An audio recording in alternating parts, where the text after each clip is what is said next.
Hi friends, ಇವತ್ತು egg fried rice ಮಾಡ್ತಾಯಿದ್ದೀವಿ. Soya sauce, chilli sauce, tomato ketchup ಏನೂ ಇಲ್ಲದೆ ಒಂದು ಎಗ್ ಫ್ರೈಡ್ ರೈಸ್ ಮಾಡೋದು ಹೇಗೆ ಅಂತ ತೋರಿಸ್ತಾ ಇದ್ದೀನಿ.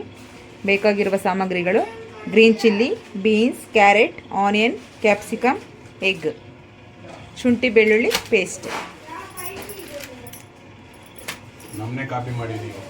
ಇವಾಗ ಚೆನ್ನಾಗಿ ಬೀಟ್ ಮಾಡ್ಕೋಬೇಕು. ಫಸ್ಟ್ ಇದು ಬೀಟ್ ಮಾಡ್ಕೊಂಡು ನಾವು ಆಮೇಲೆ ಸ್ವಲ್ಪ ಆಯಿಲಲ್ಲಿ ಬರೀ ಎಗ್ ಮಾತ್ರ ಬಾಯ್ಲ್ ಮಾಡ್ಕೋಬೇಕು, ಸ್ವಲ್ಪ ಆಯಿಲಲ್ಲಿ. ಅದಾದಮೇಲೆ ನಾವು ಎಗ್ ರೈಸ್ಗೆ ಯೂಸ್ ಮಾಡೋಣ. ಸ್ವಲ್ಪ ಪೆಪ್ಪರ್ ಪೌಡರ್ನ ಹಾಕಿ ಚೆನ್ನಾಗಿ ಮಿಕ್ಸ್ ಮಾಡ್ಕೊಳ್ಳೋಣ.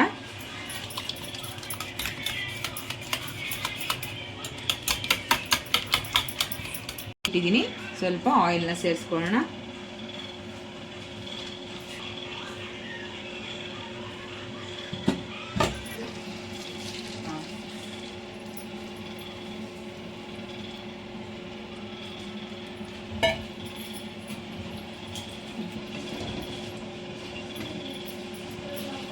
ನೋಡಿ, ಈ ಥರ ನಿಧಾನಕ್ಕೆ ಅದು ಬಿಸಿ ಆಗ್ತಾ ಆಗ್ತಾ ಇದು ಎಗ್ ಸಪ್ರೇಟಾಗಿ ನೀಟಾಗಿ ಆಗುತ್ತೆ.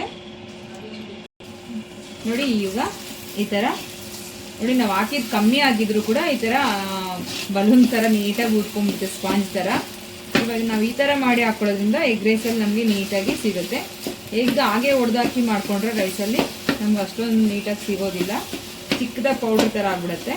ಸೊ ಈ ಥರ ಹಾಕ್ಕೊಂಡ್ರೆ ನಮಗೆ ಪೀಸ್ ಥರ ನೀಟಾಗಿ ಸಿಗುತ್ತೆ. ಇದನ್ನು ಇವಾಗ ಒಂದು ಪ್ಲೇಟಲ್ಲಿ ಸರ್ವ್ ಮಾಡ್ಕೊಳ್ಳೋಣ.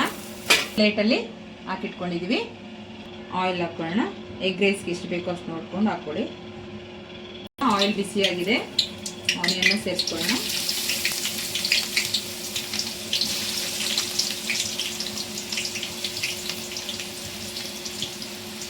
ಗ್ರೀನ್ ಚಿಲ್ಲಿ ಕೂಡ ಸೇರಿಸ್ಕೊಳ್ಳೋಣ.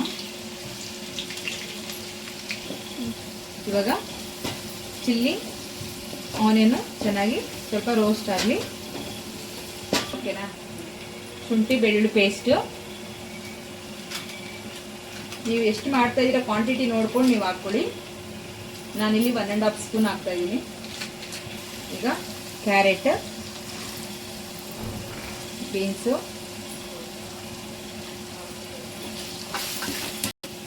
ಕ್ಯಾಪ್ಸಿಕಮ್ಮು ಹಾಕೊಂಡ್ಬಿಡೋಣ. ಸ್ವಲ್ಪ ಕ್ಯಾರೆಟು ಬೀನ್ಸು ಸ್ವಲ್ಪ ಚೆನ್ನಾಗಿ ಫ್ರೈ ಆದಮೇಲೆ ಕ್ಯಾಪ್ಸಿಕಮ್ ಹಾಕೋಣ. ಕ್ಯಾಪ್ಸಿಕಮ್ ಜಾಸ್ತಿ ಫ್ರೈ ಆಗೋದು ಬೇಡ. ಈಗ ಸ್ವಲ್ಪ ಚೆನ್ನಾಗಿ ಮಿಕ್ಸ್ ಮಾಡ್ಕೊಳ್ಳೋಣ.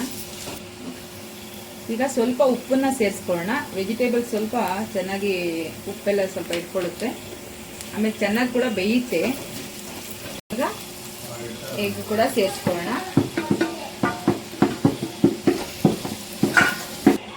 ಈಗ ಸ್ವಲ್ಪ ಸ್ವಲ್ಪ ರೈಸನ್ನು ಸೇರಿಸ್ಕೊಳ್ಳೋಣ. Garam masala, red chilli powder, ಸ್ವಲ್ಪ ಧನಿಯಾ ಪೌಡರು,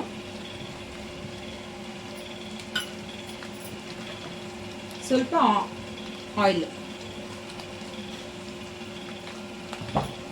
ಸ್ವಲ್ಪ ಸಾಲ್ಟ್. ಚೆನ್ನಾಗಿ ಮಿಕ್ಸ್ ಮಾಡ್ಕೊಳ್ಳೋಣ. ನೋಡಿ, ಚೆನ್ನಾಗಿ ಮಿಕ್ಸ್ ಮಾಡ್ಕೋತಾ ಇರಬೇಕು, ಇಲ್ಲಾಂದರೆ ತಳ ಅಂಟ್ಕೊಂಡ್ಬಿಡುತ್ತೆ.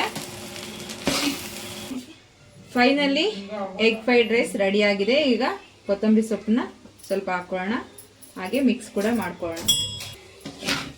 ಚೆನ್ನಾಗಿ ಮಿಕ್ಸ್ ಮಾಡ್ಕೊಳ್ಳೋಣ.